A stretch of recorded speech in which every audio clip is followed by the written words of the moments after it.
দক্ষিণ ভারতের ইতিহাসে বাহমনি এবং বিজয়নগর নামের দুটি স্বাধীন আঞ্চলিক স্বাধীন রাজ্যের ইতিহাসের কথা জানা যায়।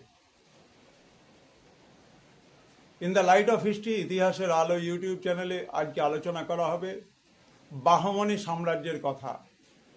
আমরা জানি যে ইসমাইল খাঁ বাহমনি রাজ্য দখল করার পর তিনি দায়িত্ব গ্রহণ করতে রাজি না হওয়ার ফলে জাফর খাঁকে এই দায়িত্ব দেওয়া হয় এবং এই জাফর খাঁ 1347 সালে আলাউদ্দিন বাহমান শাহ উপাধি গ্রহণ করে বাহমনি রাজ্যের প্রতিষ্ঠা করেন।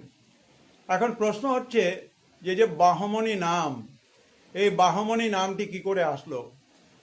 পারসিক ভাষায় বাহমন শব্দের অর্থ শুভ বুদ্ধি, জ্ঞান এবং সংস্কৃতি। হিন্দু ব্রাহ্মণকে পারসিক ভাষাতে বাহমন বলা হয়। প্রচলিত কিংবদন্তি আছে যে বাহমনি রাজ্যের প্রতিষ্ঠাতা জাফর খাঁ প্রথম জীবনে হাসান গঙ্গু নামে এক ব্রাহ্মণের অধীনে ছিলেন। জাফর খাঁ ভবিষ্যতে রাজা হবেন বলে সেই ব্রাহ্মণ তাকে ভবিষ্যৎবাণী করেন। সেই ব্রাহ্মণের প্রতি হাসান গঙ্গু বা জাফর খাঁ তার যে কৃতজ্ঞতা, সেই কৃতজ্ঞতা হিসেবে ব্রাহ্মণ শাহ এই উপাধি গ্রহণ করেন। ব্রাহ্মণ শাহ শব্দটি পরিবর্তিত হয়ে বাহমন শাহ হয়েছে।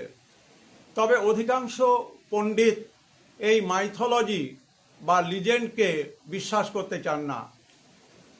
অপর একটি মত অনুযায়ী জানা যায় জাফর খাঁ নিজেকে পারসিক বীর বাহমনের বংশধর বলে দাবি করতেন। সেখান থেকেই নাকি এই দক্ষিণ ভারতের বাহমনি রাজ্যের নাম হয়েছে এবং সেই বীরের নাম অনুসারে বাহমন উপাধি জাফর খান বা হাসান গঙ্গু ধারণ করেছিলেন। এই হচ্ছে সংক্ষেপে বাহমন বা বাহমনি রাজ্যের সঙ্গে সম্পর্কিত যে উৎপত্তিগত বা ব্যুৎপত্তিগত ব্যাখ্যা, সে বিষয়ে ধারণা দেওয়া হলো। এই ভিডিওটি ইতিহাসের তৃতীয় সেমিস্টারের ছাত্রছাত্রীদের জন্য। তোমরা শেষ পর্যন্ত এই ভিডিওটি দেখবে। সবাই ভালো থাকবে, সবাই সুস্থ থাকবে।